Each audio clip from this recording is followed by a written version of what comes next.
Assalamualaikum warahmatullahi taala wabarakatuh.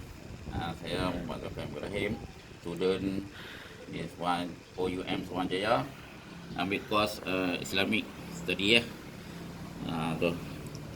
Sekarang ni saya nak terangkan assignment saya berkaitan dengan komunikasi, pengenalan kepada komunikasi.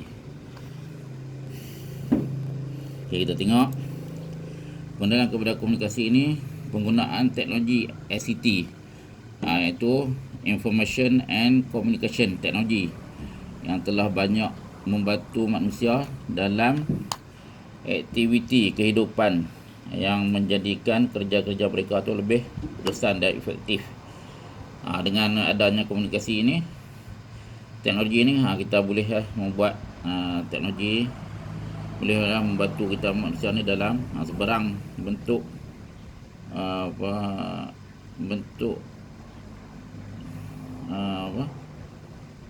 kehidupan kita lah, yang mana kita berhajat kepadanya. Contohnya dalam era ini, kehidupan manusia ni banyak dikawal oleh perkakasan digital yang berasaskan maklumat. Kita ada dalam era kita kehidupan ni, dia kata kehidupan kita manusia banyak dikawal oleh perkakasan yang digital yang berasaskan maklumat, yang kita boleh menggunakan sekarang ni sekarang kita boleh menggunakan komputer ataupun telefon untuk medium dalam proses pengajaran dan pembelajaran yang berbentuk komputer. Sistem PMP di bilik darjah telah mencapai tahap ke arah peningkatan kualiti pengajaran berorientasikan PMP dilakukan berdasarkan kemampuan pelajar. Mana sekarang ni kita bolehlah belajar dengan menggunakan komputer dalam bilik darjah dan juga di luar bilik darjah. Macam sekarang ni kita kena perintah berkurung ni, kita kementerian digalakkan supaya kita belajar dengan menggunakan internet internet, duduk belajar di rumah. Bertepatan lah sekarang ni dengan ICT yang kita pelajari. Kita tengok kembali di sini. Secara amnya boleh dikatakan bahawa kesan perkembangan teknologi maklumat dan komunikasi iaitu ICT ni telah mencetus penggunaan aplikasi multimedia dalam bidang pendidikan dan juga sebarang kesan perkembangan teknologi ini, dia kata mencetus penggunaan aplikasi multimedia dan bidang pendidikan dan juga sebarang. Setelah kita maklum lah, kita hanya duduk di tengah kita lah. Kalau kita cari kebaikan, dapat kebaikan. Kalau kita cari kejahatan, dapat kejahatan. Seterusnya, teknologi ini dan juga kemajuan maklumat memberikan kesan yang menjadi cabaran terhadap nilai budaya, pemikiran dan corak hidup yang bersendikan adat tata sula ketimuran dan penghayatan agama. Dengan ada teknologi ni, kita boleh tahu lah budaya-budaya negara lain. Orang putih, orang Melayu, orang India, apa semua, ada semua kita boleh budaya yang kita boleh tengok cara kehidupan mereka. Dan juga dia sedikit sebanyak dia dapat mengaruhi kebudayaan kita, seseorang individu tu. Kita seterusnya, dengan maklumat yang tepat dan benar, kesahihannya adalah penting bagi menjamin tidak berlakunya penyelewengan dan kepalsuan fakta. Ini penting juga. Dengan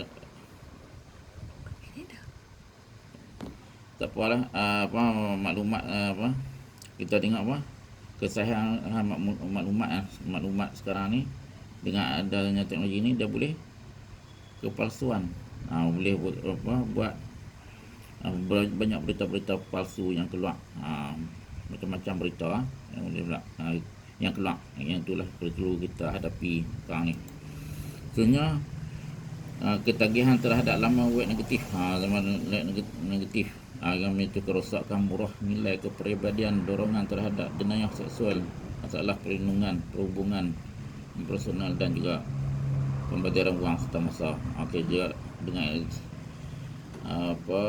dengan adanya ICT ni juga dia boleh mempengaruhkan seseorang itu kepada seksual.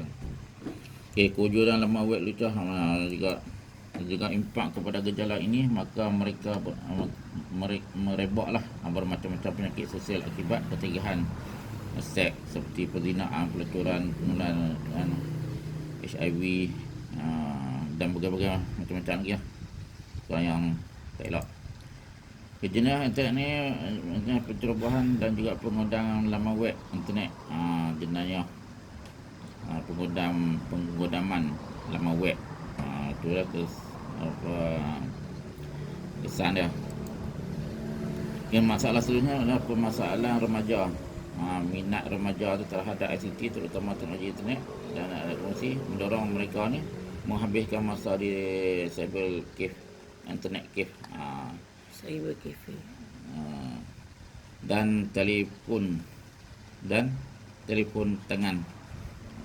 Program seperti chatting, video, SMS, semua tu dia boleh membawa kepada masalah bagi remaja ni. Juga aktiviti perjudian, perjudian menggunakan internet ni, komunikasi yang kita ada ni, yang berluasa, yang pihak berkuasa naklah dia mengambil beratlah tentang perkara yang penyalahgunaan pusat internet sebagai pusat judi. Dan juga perubahan gaya hidup, pencemaran bahasa. Pepatah Melayu ada menyebut yang korek itu kendi, yang merah itu saga, yang elok itu budi, yang indah itu bahasa. Penjajahan hidup barat dan juga aspek pakaian, juga pengaruh berbagai-bagai pakaian, bahasa kita. Mereka boleh buat ringkasan macam-macam, macam Assalamualaikum jadi Askum, Aslam, macam-macam. Tu kesan daripada ICT tu. Nilai-nilai murni pula, yang kita dapat ialah bimbingan kehormat, supaya kita nilai murni ni, supaya kita ni terhindar daripada pengaruh-pengaruh internet tadilah yang perlu kita lakukan kepada diri kita dan juga keluarga kita, supaya nilai-nilai murni ni diterapkan dalam diri mereka. Jangan termasuklah nilai kejujuran, kesetiaan, keadilan dan sebagainya. Jadi kita tengok ni, nilai murni ni ya nilai yang baik yang dapat membina keharmonian, kekuatan dan pembangunan individu serta masyarakat. Kita boleh bersalam-salaman dan juga kita mengadakan pengajian secara berkumpulan. Nilai murni ini perlu sebab apa? Kita untuk membendung pelbagai krisis yang dihadapi oleh masyarakat, antara yang termasuklah nilai kejujuran, kesetiaan, keadilan dan sebagainya. Kita tengok ya. Nilai budaya. Nilai budaya ni ialah nilai yang mencorakkan kehidupan sesuatu masyarakat atau bangsa. Budaya masyarakat Melayu terkenal dengan identiti sendiri yang dipengaruhi kuat oleh adat, kepercayaan, tradisi masyarakat, bahasa, baik hati dan lain-lain. Nilai jujur adalah asas dalam perlakuan manusia bagi seorang Muslim. Kita tengok lagi KBH itu penutup berkaitan dengan komunikasi ini.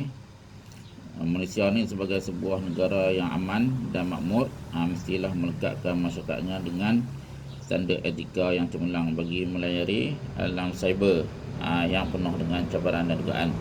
Islam sebagai agama yang membawa kepada rahmat hendaklah jadikan rujukan utama dalam mengubah standard etika ke penggunaan internet sesuai dengan diri Islam itu sendiri, sesuai dengan ciri Islam itu sendiri, yang membuat perubahan menyeluruh sama ada dari sudut sosial, ekonomi dan sebagainya. Islam mewajibkan kepada seluruh kaum muslimin agar yang satu menghormati yang lainnya. Itulah pembentangan saya berkaitan dengan komunikasi yang berlaku di negara kita sekarang ni, Malaysia. Sekian sekali itu dulu penyampaian saya pada kali ini. Wallahu a'lam.